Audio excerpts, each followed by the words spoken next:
Assalamualaikum warahmatullahi wabarakatuh. Yang saya hormati Ibu Rilda Murniati SHM Hum dan teman-teman sekalian. Perkenalkan, nama saya Alwan Gozi.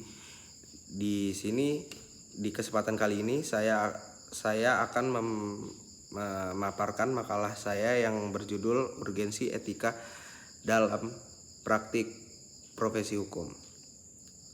Latar belakang saya menulis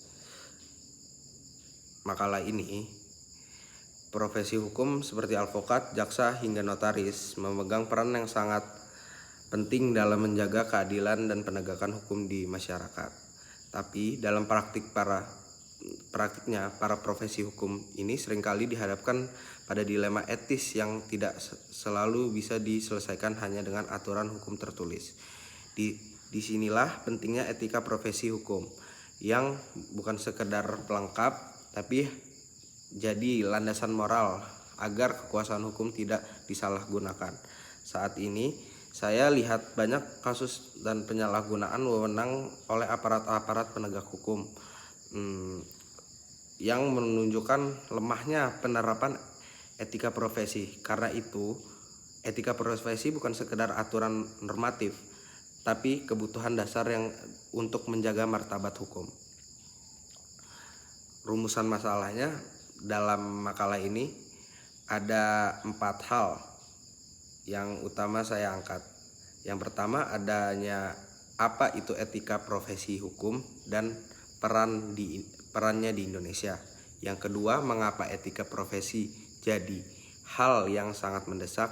Yang ketiga adalah tantangan serta pelanggaran etika yang sering terjadi, dan upaya apa yang bisa dilakukan untuk memperkuat penerapan etika dalam profesi hukum. Lanjut, kita masuk ke pembahasan pertama mengenai pengertian etika profesi.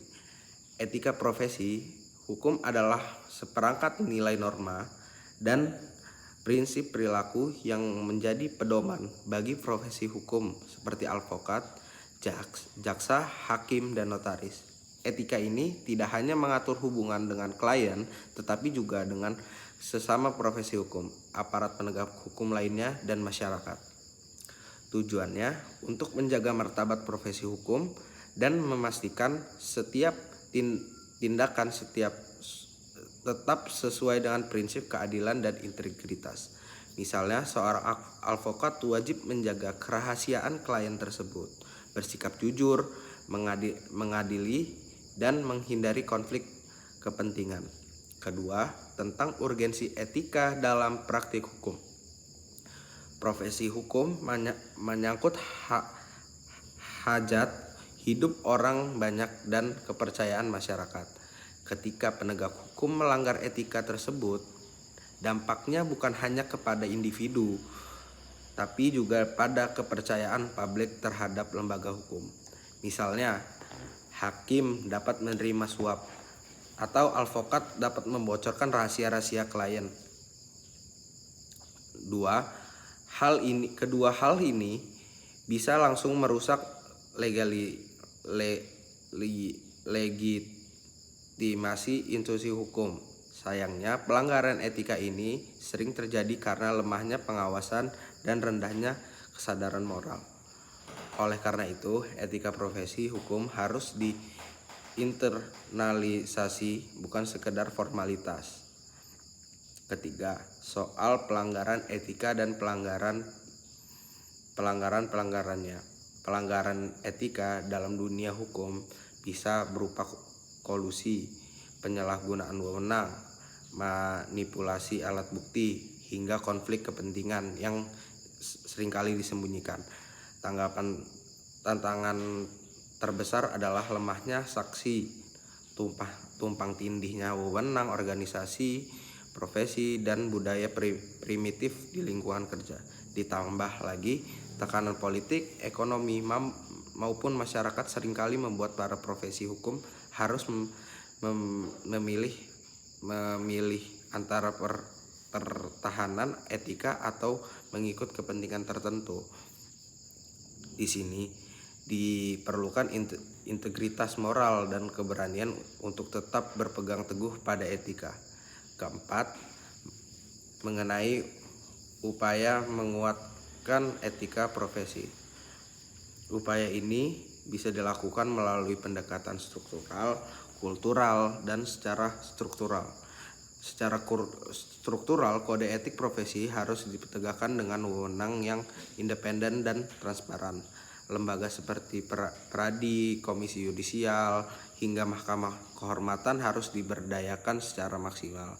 Secara kultural, pendidikan etika hukum perlu diperkuat sejak mahasiswa. Tidak cukup hanya materi teori, tapi juga lewat pembahasan dan keteladanan dari dosen maupun praktisi hukum.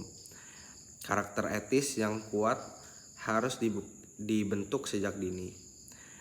Oke, kita masuk ke penutup kesimpulan. Sebagai penutup, saya ingin menegaskan bahwa etika dalam profesi hukum adalah aspek fundamental yang tidak bisa dipisahkan dari profesionalisme hukum itu sendiri. Etika menjadi